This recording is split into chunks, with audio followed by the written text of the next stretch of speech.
You there, adventurer? Yes, you. Do you desire knowledge of immense worlds and arcane power? A codex of untold stories and lore? Or perhaps simply easy listening for your daily commute? Then feast your eyes, or, more accurately, ears, upon Dungeonpedia. Shit's about to get nerdy in here.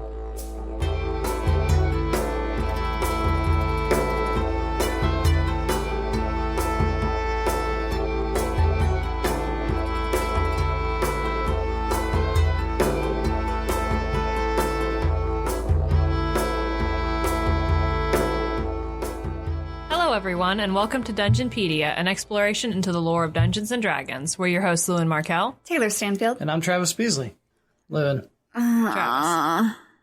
You see Taylor? this? Are you okay, Taylor?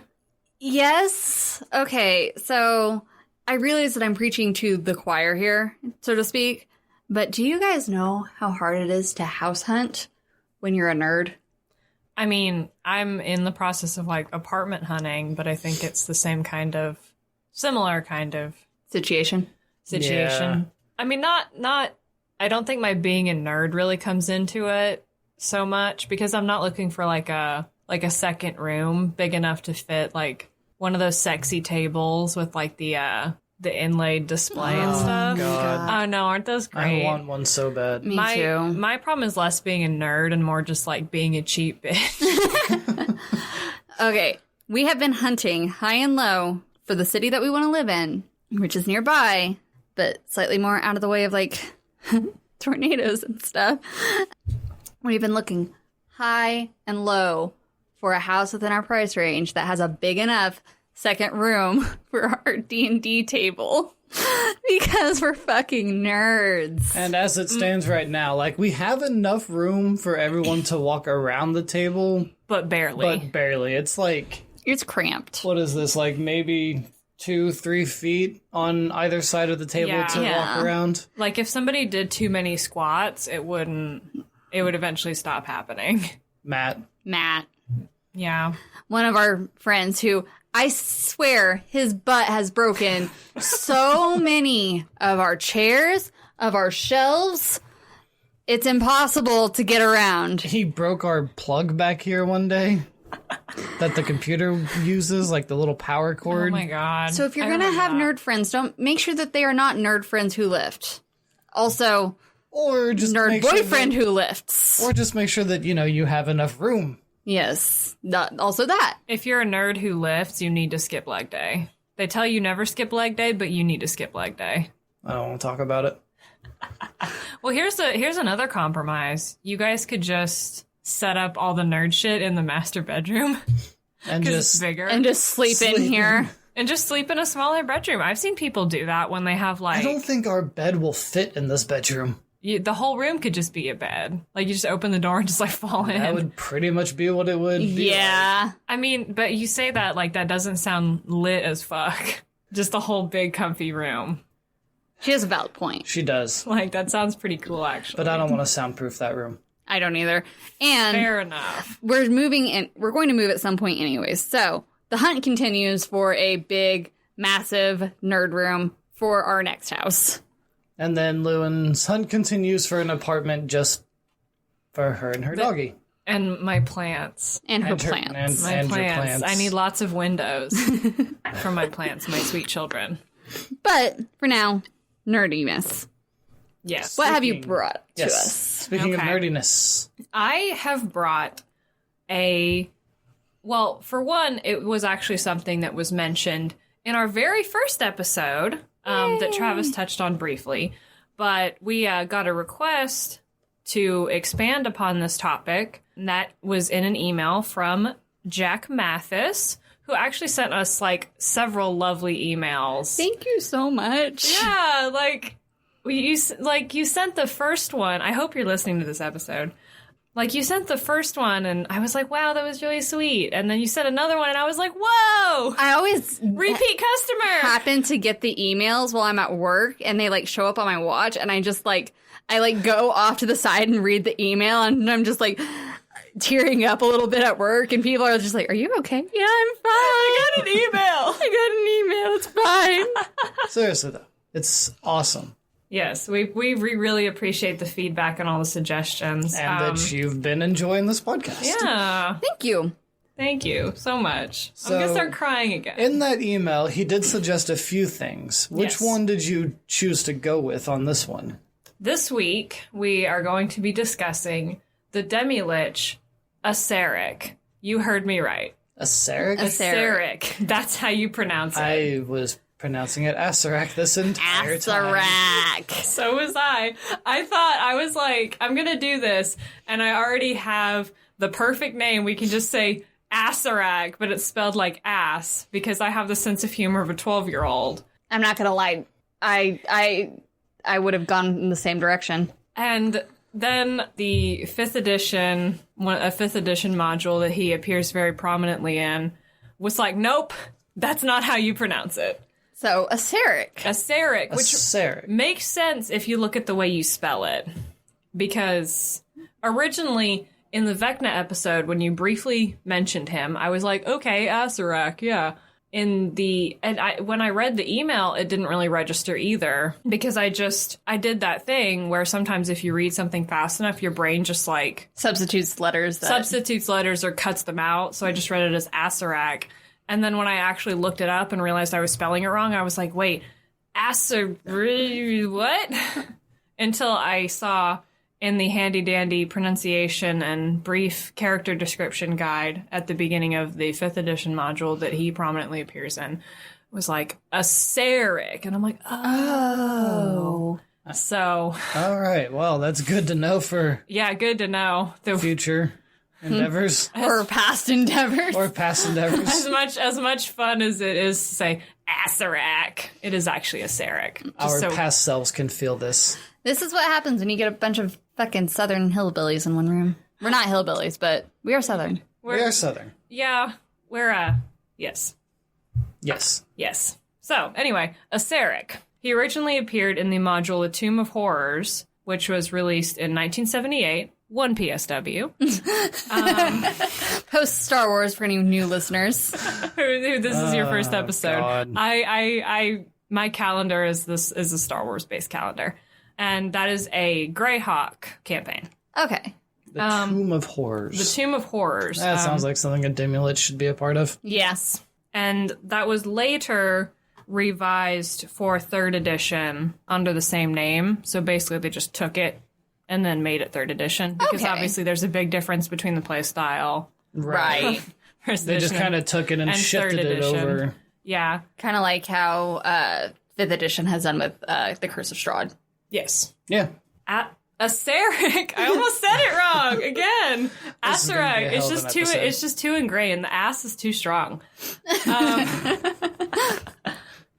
Okay. So anyway, Acererak was born to a human woman named Casethri, I think is how you would pronounce that. That's I like a cool it. name. And a Baelor named Tarnum. Oh. For those of you who don't know, the simplest way to describe a Baelor is just like a beefy, Demon. high-level demon. He's a big beefy demon. If anyone has a more charitable way, I mean, it's a demon. Haven't you described them as looking like those motherfuckers from Final Fantasy? no, that was a. Oh, I think I did. Yeah. I think I did. That was when you were putting together. Yeah, you were putting together the Baelor mini. Yeah. Yeah, they look. I think they look like the Humbabas from Final Fantasy 13, but Humbaba. Humbaba, which I think might also be a Dungeons and Dragons monster. Probably. Probably. I mean, it's What isn't a Dungeons and Dragons monster at this point? Right? Yeah. But anyway, so he was the son of a Baelor? Yes. In one, I forget which detail this was from. I think it may have been from either the 4th edition release of Tomb of Horrors or 5th edition's Tomb of Annihilation. He loves his tombs. What happened was that Casethri's, like, normal human-ass husband summoned the Baelor and couldn't control him. So he fucked his wife? After killing the guy. Oh. Did which- he, like, assume the form of the husband? No. Oh, he just straight up fucked. Okay. Yeah. Why? Why not? Okay, like, I mean, okay. was it... It was implied, probably. Okay. Yeah, it was not a good time, and Acererak had hard feelings towards his Biological father? yes. Gee, I can wonder imagine. why. Yeah, it was not explicitly stated, but I feel like it could easily be interpreted. I that mean, way. yeah, that's kind of the interpretation that I would probably end up Yeah. going with. Yeah. So Does it say why he summoned this thing in the first place? I think he just. Wanted to try. Yeah. I mean, why does anyone summon a demon? I mean, if you're For gonna power? summon a lesser one first. Don't summon that. Yeah, It's like a. start with a lesser demon. before you Yeah. Start with a little. Go with like an imp. Oh my god. You know, I will say though, I almost do relate in that department because sometimes I look at something and I think I want to do that, and then you see like, oh well, here's basic stuff you can start out with, but it's not as exciting. Like I actually this is a really specific example. I only know how to fold origami cranes, even though they're much more complicated. And they say, hey, you should start with other stuff first, like. You know, the little hats or like a boat or something. And I was like, no, fuck that. And I remember exactly. You remember the process. It took her forever to figure out how to fold origami cranes, But I can do it. but she can do it. Yeah. Did you just compare folding origami cranes to summoning a demon? I mean, A it's little bit. probably the same to some people. At this point, it's probably the same to Acererak, so, you know. Ooh. Spoiler alert, he gets really powerful. Well, I had no idea considering we were talking about him. Considering we know that this guy's a Demilich. Anyway, enough about his potentially really terrible parentage. Yeah. So, interestingly enough, his race has actually changed over editions. In the 3rd edition release of Tomb of Horrors, they make a little, almost like a throwaway side note describing him as a tiefling in life, even though that's not How, how that works.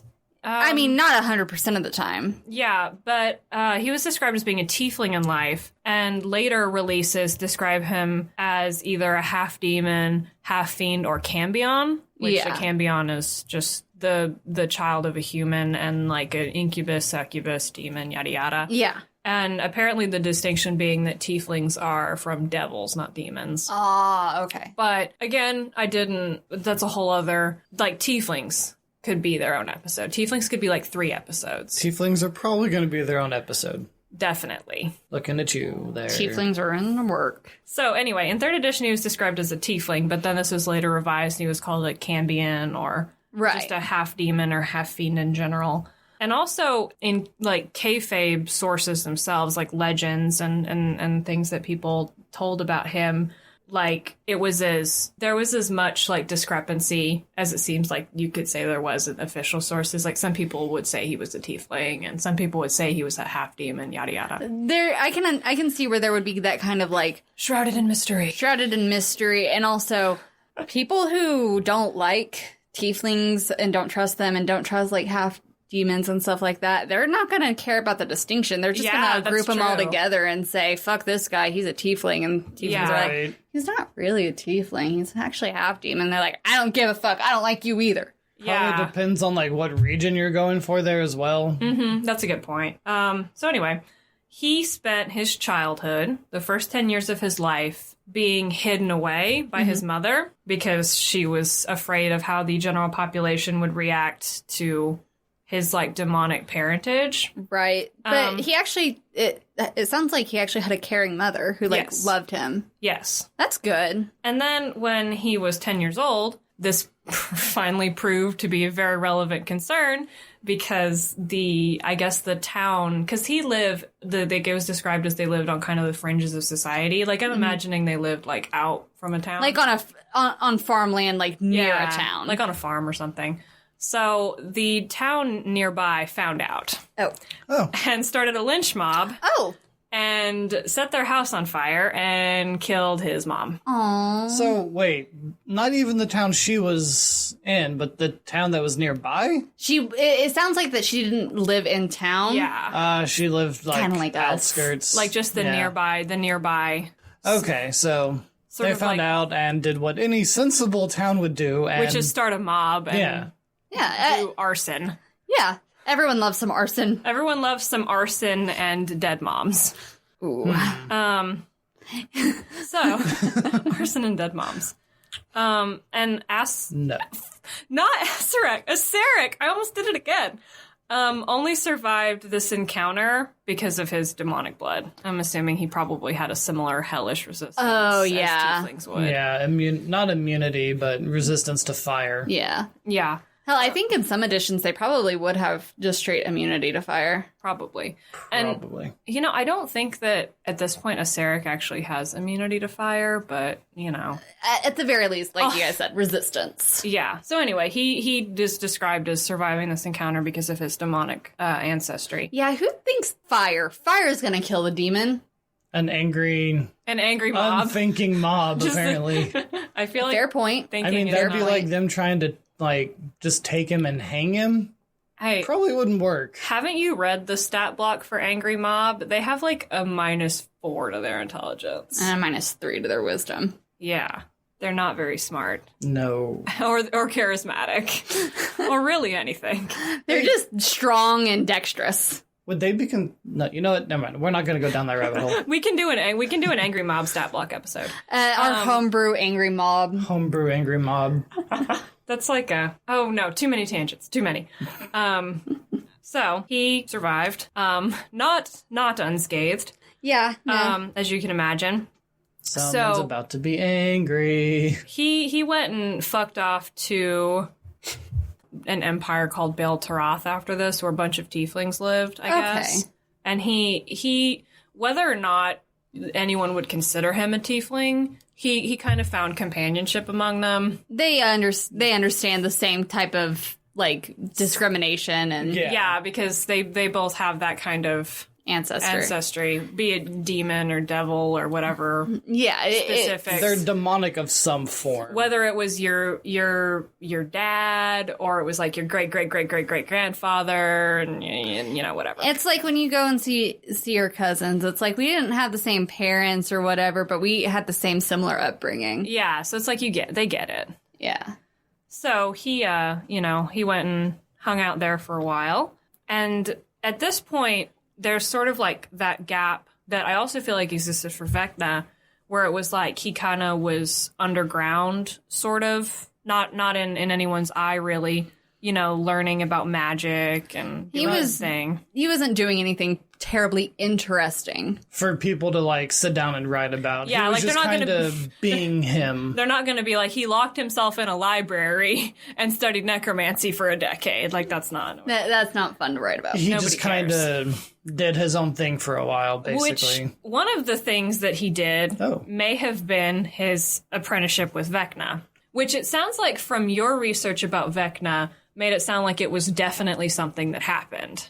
Yes. Okay. Yeah, that was pretty much cut and dry. cut and dry. Okay. That at some point he was with Vecna studying, training, whatever they did, but Yeah. So it sounds like that happened, but this was also included as a note of things that Acererak did that was under the pretense of maybe this happened, maybe it was exaggerated, but I hope it happened. Because Me too. Vecna and Acererak are both very cool. So he was kind of apprenticed with Vecna for a while. holy shit. And- Both of their parents were killed by fire. Oh, I didn't think Both about of that. their mothers were killed by fire. Oh. Yes. Well, they probably would have gotten along swimmingly. Yeah, They no, wouldn't have burned if they were. and so, while he was chilling with Vecna, there was he became or just may have spent a long time being fascinated with the concept of undeath, As you do. as you are, and part of this may have been because of what happened to him, Right. just the sort of bare idea of his life was so shitty that it's what else is there beyond that? But some of that might have also been, because Vecna was his mentor, Yeah. and he was this powerful, cool lich guy and yada And you yada. kind of pick up the interests of your mentor when you're mentoring. Yeah, and Notice me, senpai. and also it seemed like this guy just really hated life. Yeah, he sounds really depressed, actually. I mean, Yeah, I mean, understandably. I'm not saying that he doesn't have to reason be fair, to be. this was all his dad's fault. Well, and the thing is that it wasn't just that he hated his life. he hated life. Oh. And he sort of developed this complex where he wanted to exact vengeance On life itself. for what happened to him. So I've heard that before. yeah, so he would chill with Vecna, yada yada, and he resurfaced again as a worshiper of the god Orcus, who was a like prince god, one of the like honestly so many gods I've seen that are like a god of death. Okay. Because, you know, I mean, and this is also like This is, I believe, from the Greyhawk. This is from the Greyhawk setting Pantheon. yes. So there's a lot of I think changing hands as far as like portfolios go. Right. Because, you know, you got Orcus, you got the Raven Queen, you end up with like people like Acererak and Bane and stuff like that. Right. And then Kalimvor. So it's like it changes hands a lot. And also like he was described in some accounts as being a cleric of Right. Orcus. Acererak the cleric. I was so excited to say that. That's I like it. amazing. But the thing is that despite being a cleric, he didn't really care about Orcus that much. And he was more so just using him for resources. Because Orcus was like a cult guy. He had more of like what someone might maybe consider a cult. Right. So Vecna, Oh. I knew that was going to happen at some point. I just insulted Vecna and Acererak. How dare you? I know. That hurt. Father Anyway, will hear about this. so Acererak, while he was in the clerical department of Orcus's cult, that was a really weird... Clerical department. No, I like it. Yeah. Go on. You know, I like it. I You like have it. my interest. I like it. He used some of these resources that were available to him to construct dungeons across the world, and also in like various demi-planes. Like he just was bouncing around everywhere, Sounds like it. He sounds like a busy guy. Okay. including the famous, or perhaps infamous, Tomb of Horrors. Ooh. Spooky music. Ooh.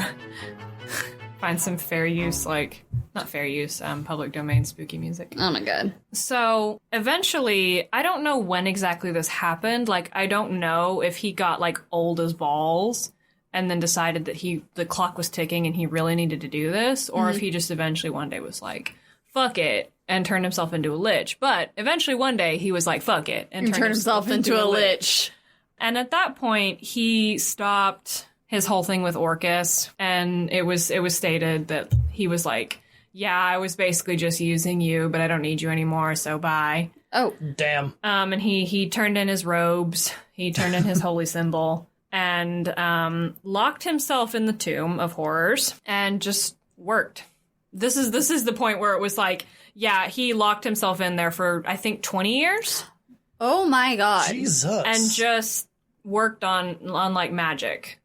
It was noted, this never really went anywhere, I don't think, but it was noted that one thing that he was working on was like a spell to stop time. Don't know why he was so interested with that, because as we'll see, it doesn't necessarily align with things that he does in the future Right. as much. A spell to stop time. Yeah. Maybe he thought that if he could stop time, he could reverse it. Or maybe it was kind of like a way of stopping life. Things can't live if things don't progress. Perhaps, but I will say, I think it might have just been something he just became interested in for whatever reason. Because he's very much like he's principled and he has his goals, but he also I get a real mad scientist vibe from him. He does shit just to do it. Yeah. So I feel like he could have gotten a wild hair up at his incorporeal ass one day and was just like, hey, I'm going to fuck around and figure out how to stop time. See if this is a thing. And then he just spends the next 3 years doing that because he felt like it. Jesus. So while he's in this tomb for 20 years, he doesn't try to keep it a secret. He actively allows and facilitates rumors to spread about it because he wants to attract people to it. We'll get into that in a minute. Oh, boy. I see where this is going. And while this was happening, he wasn't feeding his phylactery. Oh. So he allowed himself intentionally to wither away into his demi-lich form. Y'all, this is also very confusing. The difference between a demi-lich and a lich and this and that. But from what I'm interpreting it from this is that that a demi-lich is what happens when a lich's physical body erodes because they don't feed their phylactery. So eventually all that was left behind was the form that you see Acererak in. Acererak. Oh my god. It's going to be so hard. It's going to be so hard to break it. I just want to say ass. That makes sense. It left behind, like, what you see him, like, the body of him portrayed as most often, which is a animated jewel-encrusted skull. Oh. Dude. Which is, like, so stylish. So, okay, the demi part is interesting, because when I heard demi-lich, I always kind of just imagined a lich, but more closer to human. Like, but, partial. Yeah. Because demi means partial. Yeah, but really, it seems like it's a lich, but closer to a ghoul, or like a skeleton or something. Yeah. It's a more eroded lich. Instead of the line between a lich and a human, he's the line between a lich and dead. Yeah, and just, like, you know. Just like, dead. I wouldn't even say necessarily, like, a better lich, but, like, a purer lich, maybe? Yeah, like more undeath and Yeah. less living. Yeah, so his demi-lich form is really cool because it's an animated skull with 2 rubies set as the eyes and, like, diamond teeth. So he's got, like, grills. He's got a grill. Amazing. And it's diamonds. And if I remember correctly, the rubies are each supposed to be worth 10,000 GP. Oh my god. It's either 10,000 or 50,000. Either way. And the diamonds are all worth like 5,000 each. And Right. he has, how many teeth are people supposed to have? Because I'm down like Probably. 8. So I'm not sure. Llewyn has a small mouth. I had a small mouth. I've had a lot of teeth removed. I'm only down the regular 4 that you usually get removed. I'm down 2, and it's not even the regular ones. Yeah, I'm down 8, and I still have my wisdom teeth. So, anyway, he's this diamond-encrusted skull. The only problem that I have with his design is that the skull doesn't have horns yet. Which, can I say, the fact that he was a tiefling or a cambion or whatever you want to call him in life, and also the fact that some iconography of him, we'll get into that later, depicts him like child Acererak in like a baby Jesus kind of way as having little horns. Oh man. Because he was a little devil boy. So why doesn't his he's a little devil boy? So why doesn't his lich form have horns? That's such a missed opportunity. Oh my That is God. a missed opportunity, because that sounds amazing. And especially the how opulent the rest of his skull is. I'm imagining like the kind of like mollymog decorated horns, Like type jewel of- encrusted horns. Like silver with like little etchings, like the bone carving. Yeah. Crap. What is that called? Well, the only thing I can think of is like carved ivory, which isn't cool. But like, you saw a ton in Alaska. It's got the scrimshaw. Scrimshaw. Yeah. Yes. Scrimshaw. And then he's got like horns. rings on his horns. Oh my God, that would be a beautiful. That would have been great. But Now I anyway, want still, this. ruby and diamond encrusted skull is pretty cool. Yeah, it could be cooler though. It could be cooler, but you know. But still. As he's allowing rumors of the tomb to spread, people start coming. Naturally. And he starts, like, they die in there. Oh, Because what? What? It's very, you wouldn't believe it, but a place called the Tomb of Horrors is really dangerous. So people And, die in there. I mean, he spent years in there probably setting up traps and I'm so shocked. ghostly Also, foes. not just that, like, not just is it a place called the Tomb of Horrors, but this is a note from the 3rd edition release of it, in direct quotes. This is a thinking person's module, and if your group is a hack and slay gathering, they will be unhappy. Which I say like that because it was in all caps. They did not want people to be upset with this module for TPKing a whole hack and slash party. No, and there's a note in a later release of it that says, like, you know, if you should play this part of the module if your players aren't afraid of their characters dying, but if they're sensitive or they're new or they're afraid of their characters dying, you should have them stick to the early parts. So they have an easier part and then they have like a hard mode. Yeah. That's amazing. And that was like apropos. It was in like a little side box, you know, Right. like a little note box in the side, but it was apropos of nothing in all caps, which I think is hilarious. That's amazing. So anyway, you know, all these people, these adventurers came and they died, and he fed his phylactery with their souls, as you do. As a lich. As a lich, as you do. And the end goal for him feeding his phylactery was not just like a lich feeding their phylactery, Right. as they do. It was, he wanted to amass enough power that he could command all of the undead of the world and enact suffering upon all of those still living. Oh my 'Cause god. he's still mad about that. Okay. First of all, that would be a lot of power. Yes. Second of all, I feel like if he actually reached that goal, he would run into issues with Vecna, Yes. who had an undead army. Maybe. And was Vecna technically undead? Yes. I mean, Then yes, he would be was controlled. he was a lich. So Yeah. So over, like, as this was happening, a cult rose up around the tomb, establishing a settlement called Skull City, which I think, did we talk about that ever? It sounds very familiar. it does sound familiar to me. It might have been a slight mention, I feel like, no, I think I'm thinking of something that we talked about in the Waterdeep episode. Anyway, Skull City. Skull City. And there was this cult living there that worshipped Acererak. Acererak under the moniker the Devourer, Oh my god. which is a really cool thing to be called. But True. he didn't give a shit.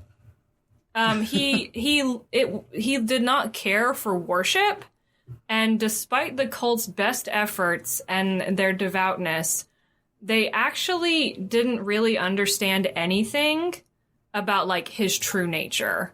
So they had this religion built up around him, but they didn't really know that much about him. That's kind of funny. Because he was just like I'm just imagining like he's sitting at his desk and he like sees them outside of the window and he's just we like, love you, Acererak. and he just like shuts the blinds.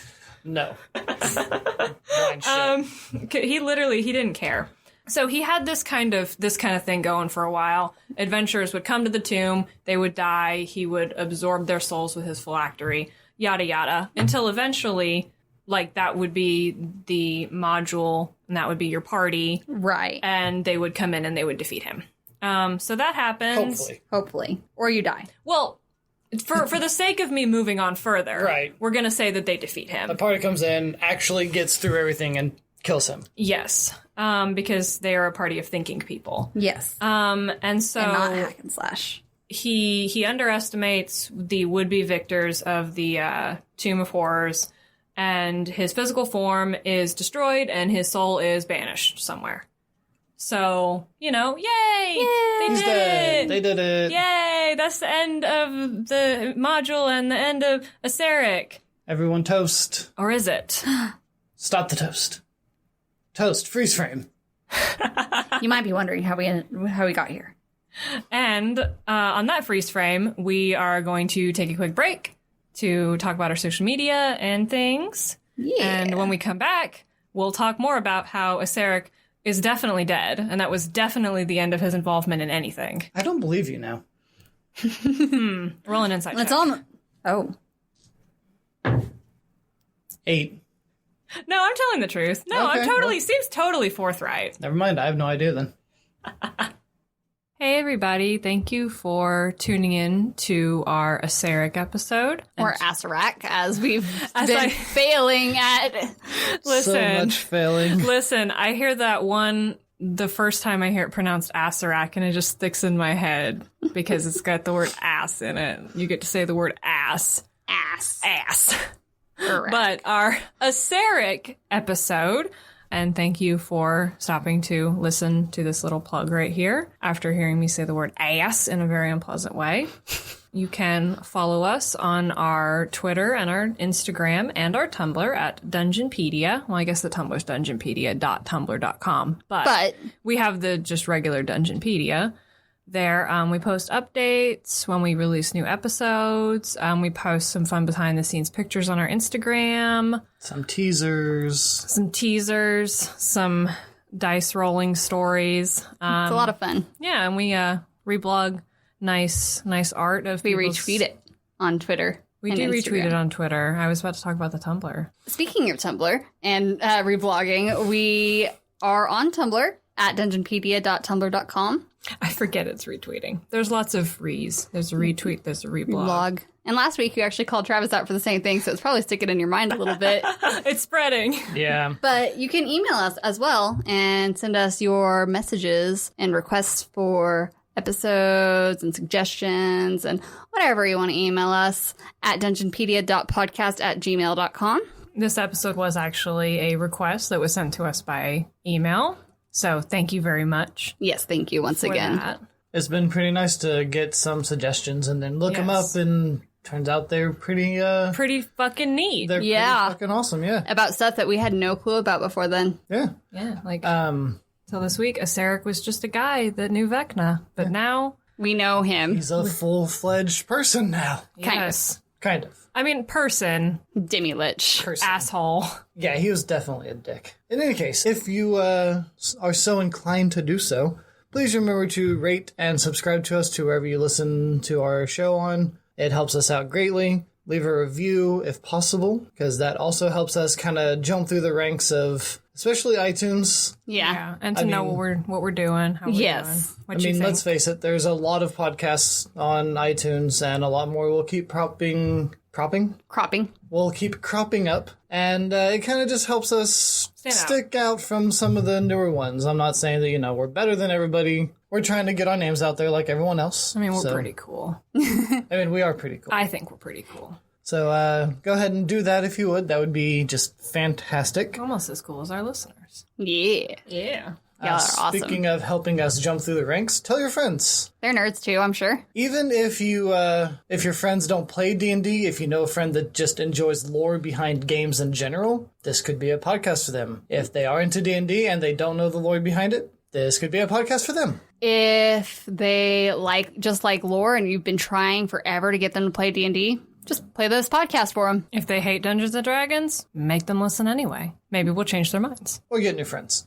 No, I'm just kidding. Don't do that. Unless you need them. Anyways, I mean, you can expand your friend circle. But, always. you can always do that. Quick big thank you to Alexander Nakarada for our theme song Blacksmith. You can hear it at the top and bottom of every episode right after the epic "You There, Adventurer." Shit's about to get nerdy in here. I don't Yeah. know. That was not a flattering impression at all. I mean, to be fair, none of us can get as deep of a voice as Matt's got, so... No. Matt is our friend who so graciously recorded that opening for us. Thanks, I Matt. think he even did it when he was sick or right after he No, got he done being was. sick. Yeah. He was sick. I remember that because he had put it off for a little while because he was sick. Yeah. And then eventually was just like, fuck it. And he still powered through it and sent us a few Good takes. good takes of it, and we did our little editing bits to it, and that's our intro. Thank you to Alexander Nakarada and Matt. You know who you are, Matt. You know who you are. I think that's kind of it for our plugs. Also, one more quick thing, maybe a little bit of an unusual note, but happy Pride Month. It is June. For those of you who don't know, June is LGBT Pride Month, and I just want to throw that out there because I'm gay.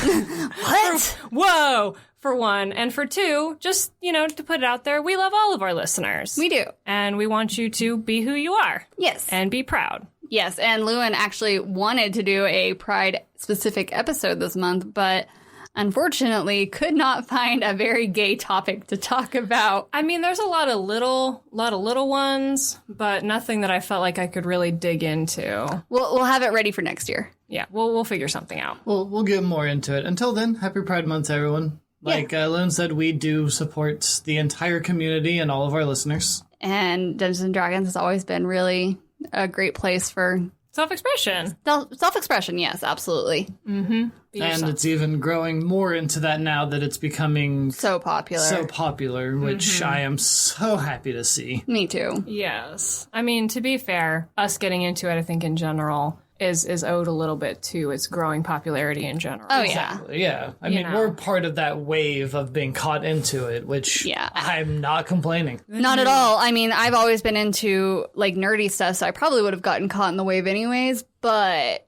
It helps. it helps that it got bigger and that I could start earlier instead of being like in my like 40s and having my first player's handbook and needing glasses because I will need glasses in my 40s, I'm certain. Hey, some people just need glasses.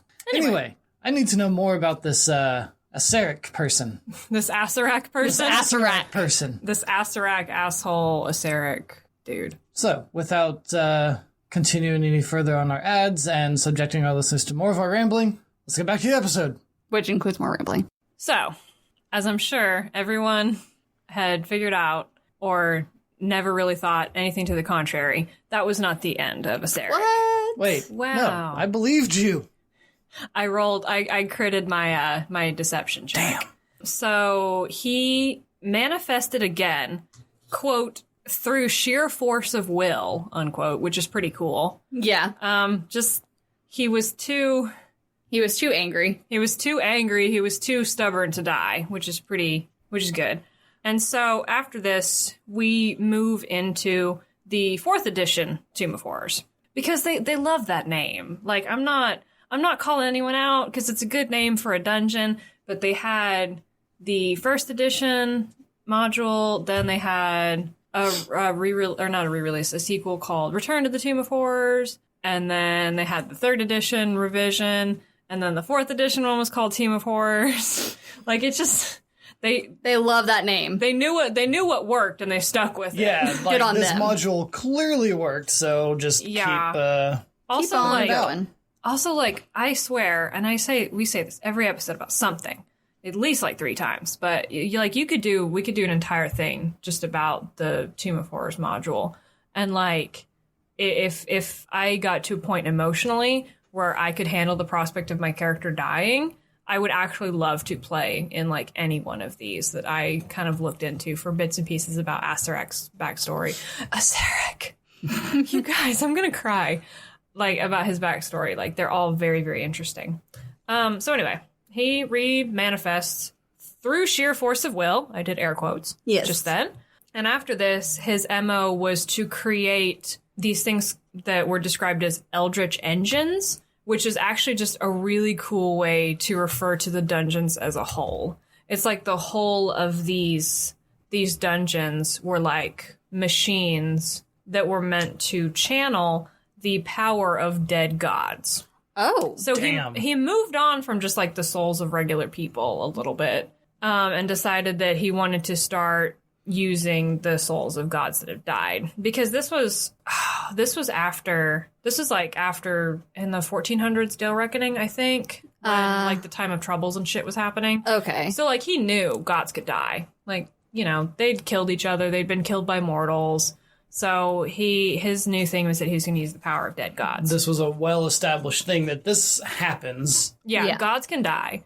So part of it, like in the heart of it, was constructed from stolen gems and a stolen crown that was formerly possessed by Nerul, which was another one of the like dozens of gods of death, who I think had been deposed by the Raven Queen, if I remember correctly. Ooh. That sounds pretty interesting, actually. Yeah, it's just the Raven Queen in general. So at the end of this module, which is, it's not the same, like there's a lot of different content within, like different traps, different rooms, different enemies. Right. Right. But the party encounters Acererak in the engine of this Eldritch, or like the heart of this Eldritch engine, which is, at some point, the party ends up in a demiplane. Part of it's in a demiplane. And he appears to them in this, like, final boss way as a lich possessing a crystal golem. Oh my god. Whoa. That's Cool is that? A crystal pretty golem? fucking cool, I would say. Yeah, and it That was sounds like awesome. and the way it was described as like, you know, you have like this golem's form, Yeah. but then his fancy skull is in what would be the eye, like the eye socket, one of the eye sockets of the golem. That's fucking It sounds cool. really cool. And it's also, Yeah, I have a skull for an eye. What you gonna do about it? whatever. Yeah, fuck you. Now I'm a crystal golem, bitch. I'm a crystal golem lich. Fuck you guys. Fuck yes. Oh my god. That also sounds like one hell of a thing to attack. Yeah. Yeah. I don't have that stat block handy, but it is quite fearsome. Because, you know, he's a crystal golem. Right. And he has Right. his lich powers. So, like, So- fuck you. Fuck you, basically. Fuck you, basically. So then, if the party defeats him and destroys his phylactery, which this is something that I saw sold several times on Acererak, is that supposedly, and I don't know if this was only supposed to be a detail in like kayfabe that people would say about Acererak, was that his phylactery, the nature and location was never discovered, but it was. So I don't know. I don't know if that's something that people just say about Acererak or what. But anyway, his phylactery was a gemstone that was set in the very heart of the engine. I think this guy likes rocks. I think you're right. He might have a slight fascination with them. I mean, you know what? Though, same. I mean, they're very pretty Like things to they're- see. Yeah, they're very beautiful. And just like, it just feels like a good place to put your soul in, you know? That's a pretty thing. My soul would like that. I'm going to put it there. You I'm going know, to put my soul right or, here. you know, you put it in a diamond, you know? Yeah. Yeah? I'd put it in a diamond. Diamonds a are soul hard as gem? fuck. Yeah. Well, actually, more on that. Oh, A little bit more on that. But, Okay. you know, like, it's pretty and, you know, put in a diamond to protect it because diamond is unbreakable. You guys don't get that reference. Anyway, no, I don't. so the party destroys his physical body, which is, you know, the lich possessing the golem, yada, yada. Yeah. And destroys his phylactery. And this causes the central part of this engine to fail. So then the party has to hurry and get the fuck out before it blows God. up.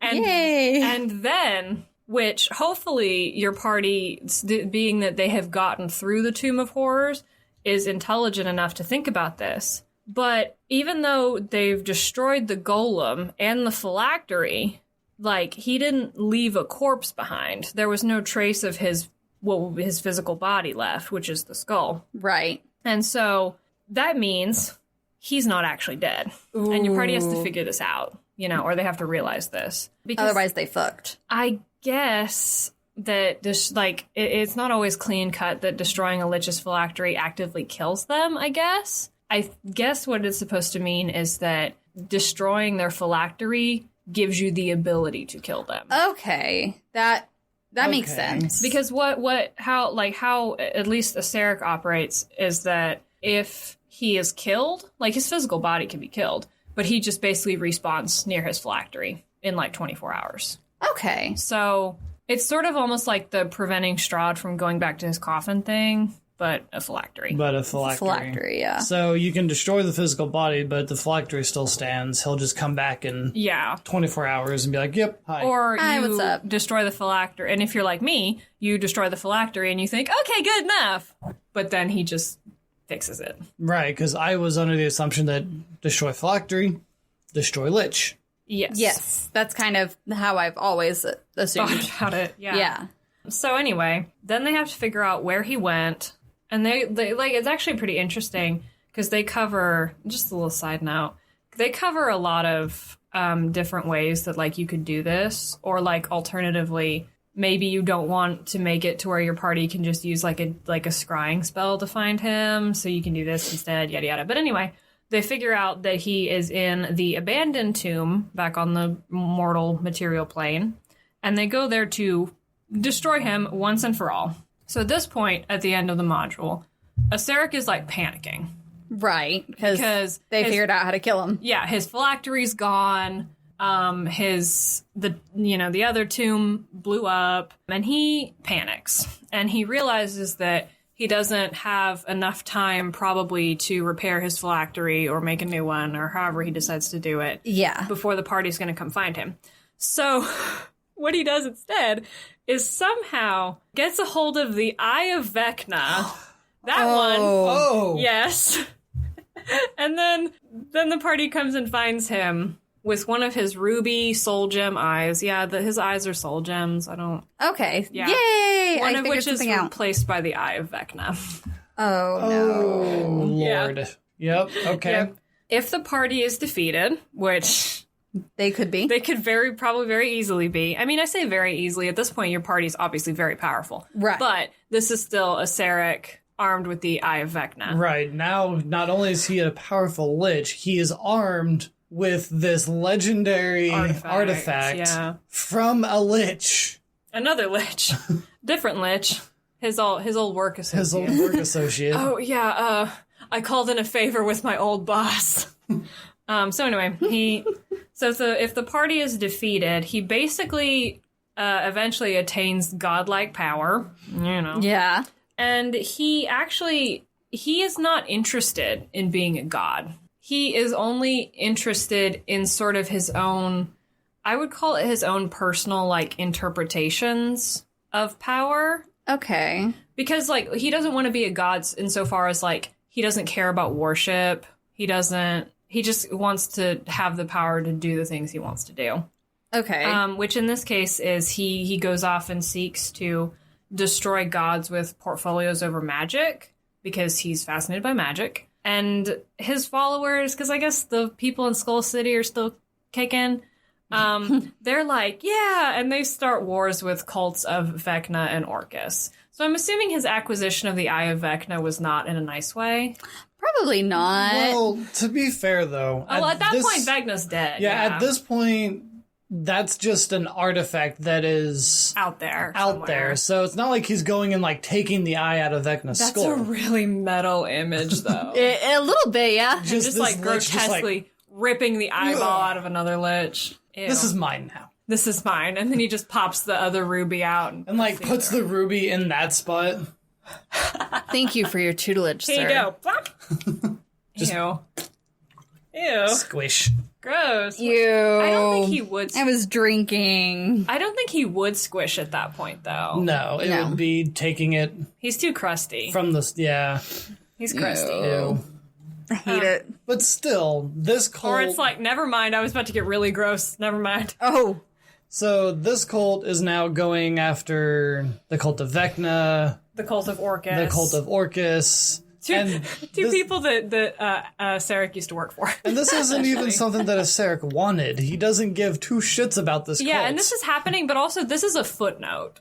This is in the last paragraph, like, hey, if your party dies, this is what happens. It's not even, this is the cards at the end of, like, Dragon Age. Oh my god. It's like, oh yeah, and they started some wars, whatever. There's some wars going on. It's whatever. We'll talk about it very briefly in the next game. It's fine. Yeah. But if they succeed, it actually, as far as I understand it, spells the end of Acererak in, like, the Greyhawk modules. Okay. So I don't necessarily think that, because I'll explain why in a minute, but he doesn't, after this, the next module that he's the main antagonist in is one that takes place in Toril, which is Forgotten Realms. Right. So but he doesn't really do much in O-Earth anymore. O-Earth. O-Earth. He's done with them. Yeah, no. So at some point, quote, through unknown means, which isn't quite as cool as through sheer force of will, shows back up with his phylactery. Also, at this point, he's referred to as an Archlich. I don't know what the difference is. Vecna was an Archlich. Well, Yeah, but that still doesn't help. My understanding was that Vecna was the Archlich. Right. One of his titles was the Archlich. Well, yeah, exactly. So it was like a... The godhood of liches? I'm gonna see if there is a difference between. I didn't actually know that there was anyone else with the title Archlich. So It's like Vecna was like, I am the Archlich, and Acererak was like that one reaction image of Thor from Ragnarok where he's like, "Are you though? Are you there? So am I. I guess. am now an Archlich. So what's the deal here, brother? Yeah. Yeah. The method of becoming an Archlich was nearly identical to becoming a lich. That's not helpful. And I guess Not at all. a demi-lich is like just when you let yourself go a little bit.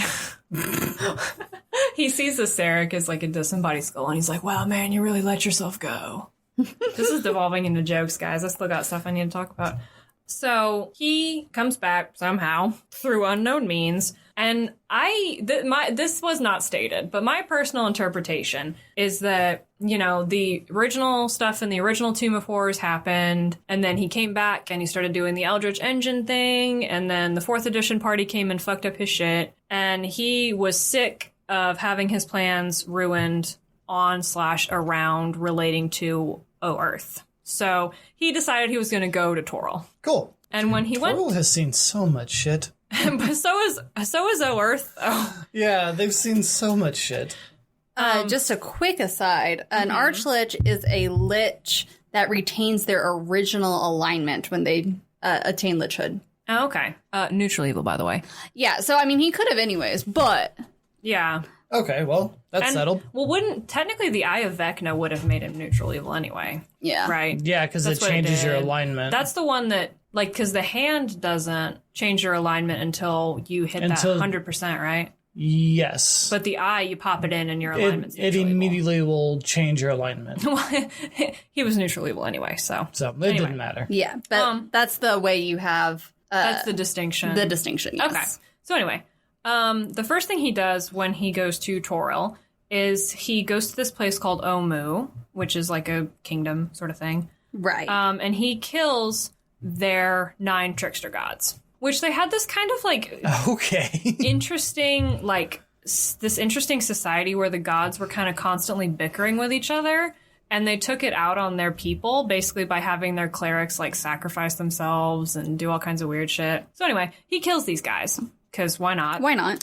And he enslaves their people Cool. to build what is called the Tomb of the 9 Gods. This guy loves his tomb. He does. He really does. Everything is just a new tomb. Oh, for this him. is in the 5th edition module, by the way, which is called Tomb of Annihilation. Yes. Yes. Okay. I knew I recognized it. My brain is just like... I was leading into another joke about Tomb of Horrors, but yeah, it makes sense because it was released in like 2017. The so. Tomb of Annihilation. Which is, this guy loves his tombs. He Anyway. really does. So he enslaves these people, has them build this tomb, and then after the tomb is complete, he kills all of his slaves and buries them in there, along with their gods.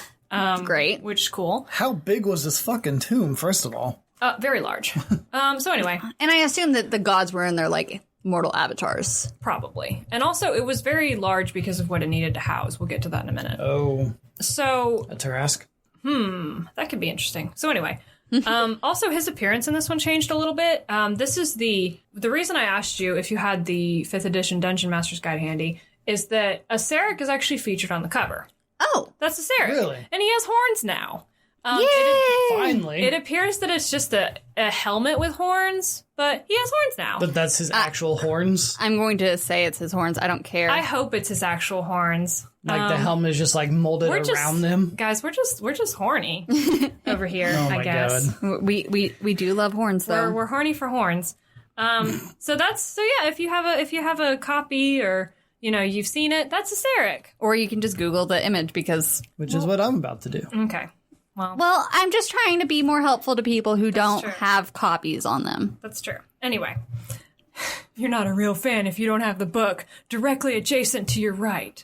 I say that because we have a player's handbook. Yeah, we have a player's handbook right next to Travis. Anyway, so after he does that, he goes off to the negative energy plane. I don't know if that stuck out to you in particular. Yes. From our planes episode. Negative energy plane. Basically, it's the lower planes. It's like, yeah, it's an inner plane full of like death and undead shit and undead energy. Yeah. That is said to be inhospitable to people that live.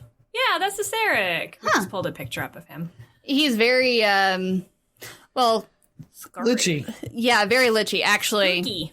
if anyone's ever played The Wrath of Lich King for World of Warcraft, that's actually kind of the image that comes to my brain. Yeah. Yeah, kind of. Yeah. Which I'm sure at this point most people have seen the Dungeon Master's Guide, but if you haven't, look it up just to get the image of him, because that's or pretty to cool. refresh your memory with the knowledge that is Acererak. Yeah. So he's off in the negative energy plane, and he finds what is called an atropol. What's an atropol? Well, I will say first what the immediate, like looking at the word made me think of, which is the word atrophy, Oh, yeah. which is what it looks like these titanic babies have done. What? They are described as being unfinished gods. So they're Oh just my like God. they're just like weird, giant, deformed, undead babies. What That's the fuck? actually genuinely terrifying. And also disgusting. That sounds like something from Dante's Inferno. it does. Yeah, no, like look them up. They're gross. That's okay. If you're in a position to do so. Like, you still have Google open from looking up the Dungeon Master's Guide. Look up atropols. They're gross. They remind me of, for those of you who tune this reference means anything, like the 3rd stage boss of Catherine. Gross. Anyway, Ugh. So he finds an atropal, and he decides that he wants to take this creature and feed it energy to make it a god. Oh my god. Yeah, they nasty. Oh my god, that is a horrible, horrible thing. And yeah, him doing that also sounds like a horrible, horrible idea. So Yeah. this thing became a god because of him? Like, he found one, fed it energy to become a god. Well, that was his plan. That's what he Okay. decided he wanted to do. So he built a device called the Soulmonger, which it basically enacts a death curse, which steals... There's a whole list of things that it does in there. And in the module, it stated that he activates this thing 20 days before, like, the campaign starts, before your party goes and does stuff. Okay. It steals the life energy from anyone who has ever been resurrected. So, Undead. Or, well, no, not undead. like, people who've had... Resurrection spells. Yeah, people who've had things like Revivify used on them. So, like, when this is activated, those people just die again? They just... Because that's what it sounds like. No, actually, no. It drains their life force from them, like, steadily. Oh, like, so they get sick. they are dying. Yeah, they, like, get sick and stuff. Okay. It prevents people from regaining lost vitality, which in kayfabe translates to, if something happens to you that lowers your max hit points, you don't get those back after taking a nap. Oh. And also traps the soul of people who die after the machine has been activated. So, essentially resurrection spells don't work. And I believe it also makes you die quicker. Like, you don't get 3 death saves. Oh. Yeah. So It's rough.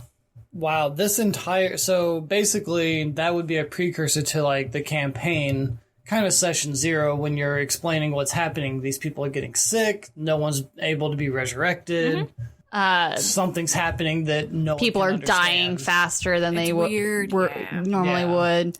Something's fucking with the laws of medicine. So he hooks the atropal up to this thing, the Soulmonger, which is like this giant cylindrical thing filled with energy that also has tentacles. Yeah, very evocative.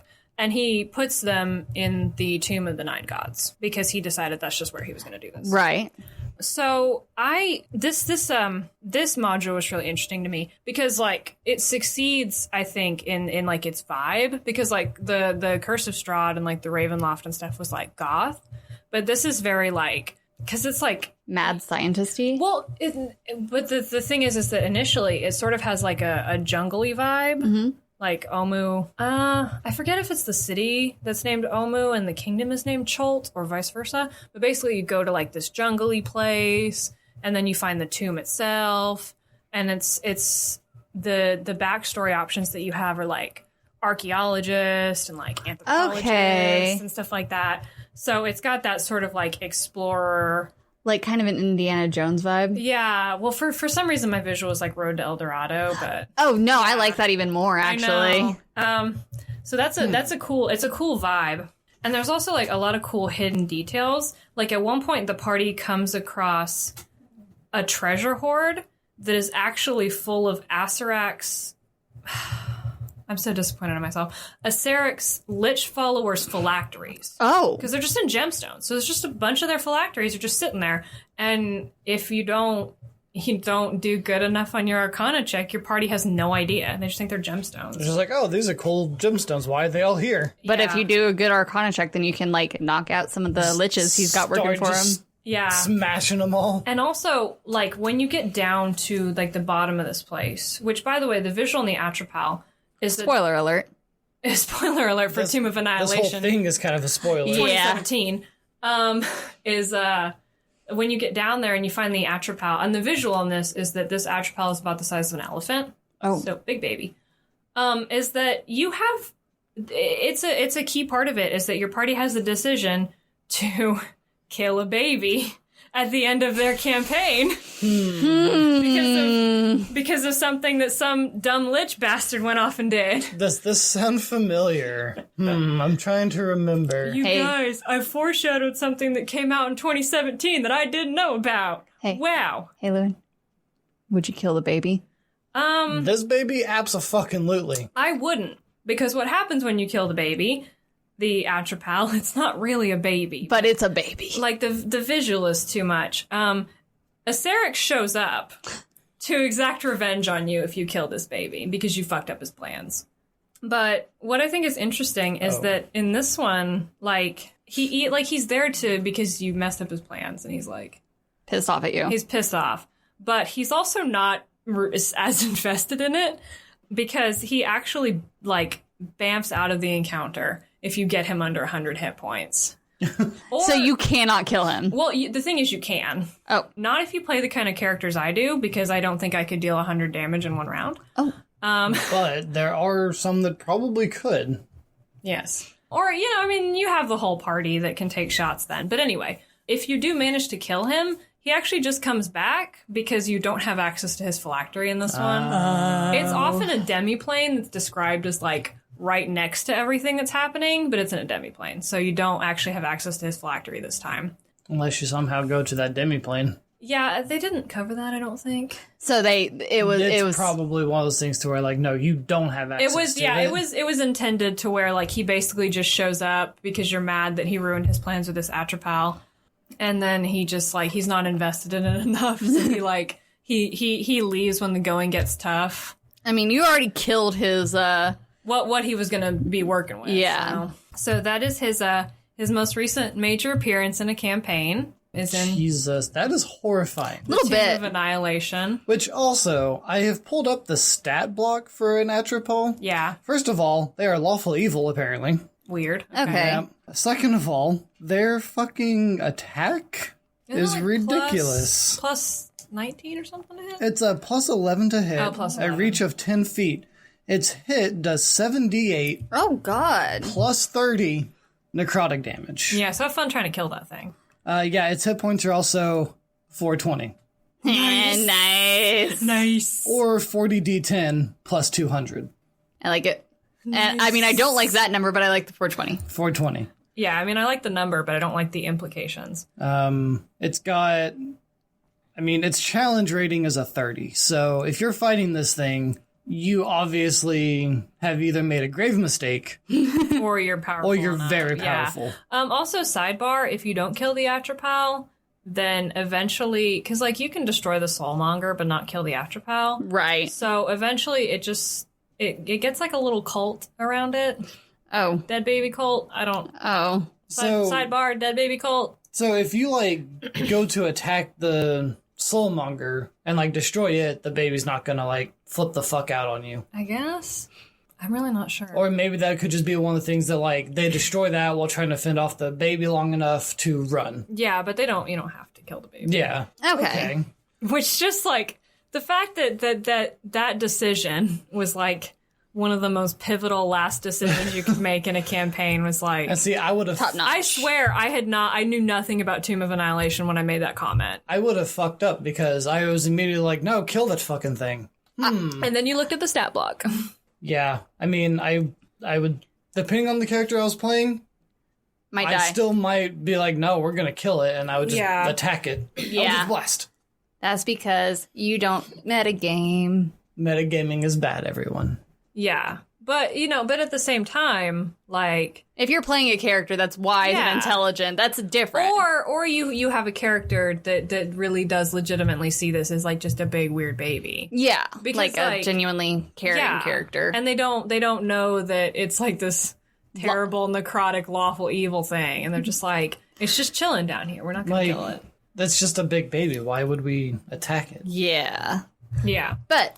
that's just a little sidebar about the Atropal. Even though this is about Acererak, I found that fascinating. Yeah. What is with liches and babies, though? Like... I guess it's a form of new life, yeah. Yeah. Oh... It's kind of the opposite. Their old death, their new life. Yeah. Okay, Yeah. that makes more sense. I didn't really think about Yeah, that. and like it's even hard to explain why. Like I think those two things are related. It's just like the vibe. Yeah. Yeah. Man, that's fucking Yeah. crazy, though. Acererak went through a lot. Yeah, no, and I find he's fascinating to me. Not just because of like all the things he does, but he kind of, because obviously we've covered really evil, scary people before. Right. We opened with a really scary evil person. But his mindset is one that it's like he's obviously evil and power hungry, but he just wants his power to have the power. He doesn't give a shit about anyone else. Yeah, like he doesn't want to be worshipped. And actually, in his 5th edition stat blocks, his ideal, because he has this little ideal and weakness and everything like that, it says verbatim, "Why be a god when I can be a creator of gods?" Which is like such a hot take. Oh, God. Such a hot take. He just wants to create things to create things. And to just kind of let him go and see what happens. And he's just doesn't care about a following at all. He's just like, yeah, I created that, but I let it off on its own and see how it does. He's legitimately just some kind of evil scientist. And the fact that his things come from all kinds of sources. Like, he uses arcane stuff and alchemical stuff and scientific stuff. Like the Soulmonger, the images of it that I saw almost were like a more magical, like alien aesthetic, like the movies with the xenomorphs kind of vibe, which really works for me.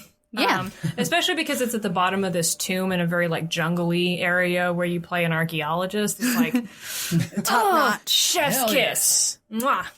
And another thing that I really love, which this was a little sidebar, because obviously, and it's also stated explicitly, that he loves seeing other people in pain. He delights in the pain of living creatures. I mean, he was tutelaged by Vecna. And also, like, just the personal sidebar, I feel like, and obviously Vecna did too, but something tells me that Acererak was just more, like, perverted about it. I feel like he was a pervert.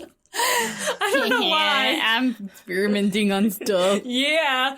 Cry more. Oh. Sin City. I'm sorry, like, that's not supported by anything in the text. It's just just your personal... The vibe I get was that he was really gross about it. Nice. But also, and this just like, this got me, was this was from the 4th edition Tomb of Horrors, which is where a lot of his like backstory was explicitly laid out. Right. Is that he, like, the trauma of what happened to him as a boy is so informative to who he was, but buried so deep within that even he didn't realize it was there. Like, he, this happened to him, and this informed him, even insofar as, like, he wanted to go and take revenge on living people. But he didn't acknowledge that, like, I'm doing this. He was in denial on his own actions. Yeah, kind of. And that to me is, like, delicious.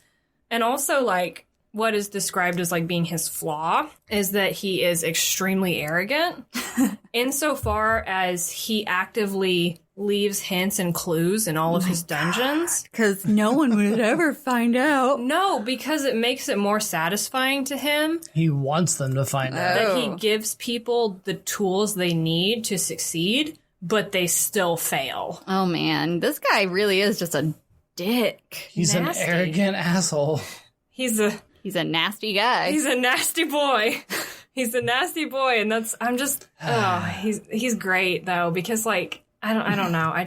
So what you're saying is you enjoyed this entire research. I did. I'm glad. I enjoyed the episode. It was really, I'm glad, because this guy was very intriguing to me, even beyond, like, his actions, but, like, his mindset. I feel like it's delicious. This is a come down from Kellenbor a few weeks ago, where I really loved the character so much, and I hated everything. For this guy, yeah. I hated everything he went through. Whereas this guy, I felt bad for him at the beginning, but then he's just a dick. Yeah, you're just like, nah.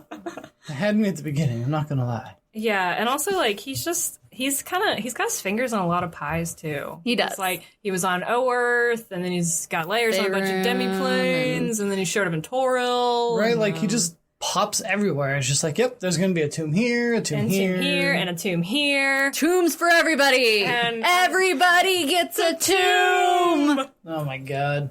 And you could even also say that he is the best and worst kind of dungeon master. He is. He really is. Like, what is our official DM ranking on that? How do we feel? Official DM ranking, if we're going on a scale of 1 to 10, no, I'll give him an 8. I'll give him an 8. Oh, yeah? Because he's... What are the points docked for?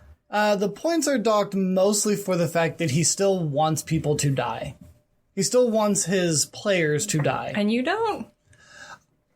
You not hesitated. Really. You hesitated. I don't necessarily want them to die, but I'm not going to stop them from dying if they make a bad choice. Fair enough. All right, I like Fine, it. I'll adjust it to an 8.5. I'll take it. All right, we'll take 8.5. 10 out of 10 Lich, though. 10 out of 10 Lich, for sure. 10 out of 10 Lich, 10 out of 10 Scientist, I guess. No, out of 10 his asshole. ethics are shit. He gets a 0 for being a scientist. He gets a 10 out of 10 in science and a 0 out of 10 in ethics.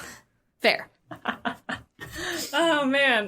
Well, anyway, this has gone on so long, you guys. I'm a little sorry. It's all right. But that is finally all I have for this week. There's a lot about this guy. I could have honestly gotten even more, but that was just the stuff that I thought was personally the coolest of We his. are limited on Eat time. length of episodes per month. but that was the sort of what the coolest And for Taylor's sanity in editing. Yes. stuff that I thought that he had done. And Yeah. everything about him. I feel like you touched on a lot of really cool shit that he did. You covered a lot of bases. And Yeah. I'm sure lot of that...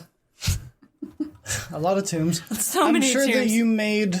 Jack Mathis. Yes. That you made Jack happy I hope and I covered did. what he would want. He may have wanted. Yeah, I hope you enjoyed this episode. I hope everyone enjoyed this episode. I hope But so. And thank you for the suggestion. Yes, and I hope you all know a little bit more about liches now. I don't know any more about liches after having researched that, I feel like. Well, I hope you know a little bit more about Acererak and that his name is not Acererak. Despite what I keep saying. We might have to cover actual liches at one point just to get a little bit of a better understanding. To actually lay down the framework entirely. But thank you so much for listening. I had a lot of fun researching this episode and telling you guys about this guy, because what a top-notch guy. I mean, total piece of shit, but, Yeah. top-notch guy. Don't forget to follow us on Twitter, Instagram, Tumblr, anything you... Instagram, you already said that. I did say Instagram, yeah. Oops. Yeah, we're somehow, several weeks in, still...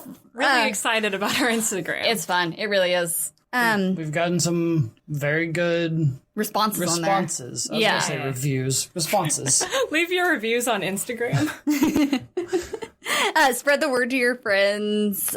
Spread the word to your neighbors. Spread the word to your followers on social media. Spread the word to your pupils in Lichhood, if Yeah. you've got any of those. Your clerics, what have you. Your clerics, your paladins. If you have anything that you want to suggest to us, feel free to email us at dungeonpedia.podcast@gmail.com. That is how our good listener Jack Mathis got us to look into this particular episode. And he suggested a few more things that we'll probably look into a little bit later. Yeah, honestly, the only reason that I didn't do Cyric and Bane immediately is because I did touch on them in the Kellamvor episode, so I was like, I'll leave a little bit more of a gap before I look at that. Yeah. But thank you. Those suggestions are definitely in the bank. The itinerary. I don't have an itinerary. I don't know why I said that. Thank you once again for listening, and we'll catch you next week here on Dungeonpedia. Acererak. That's not his name.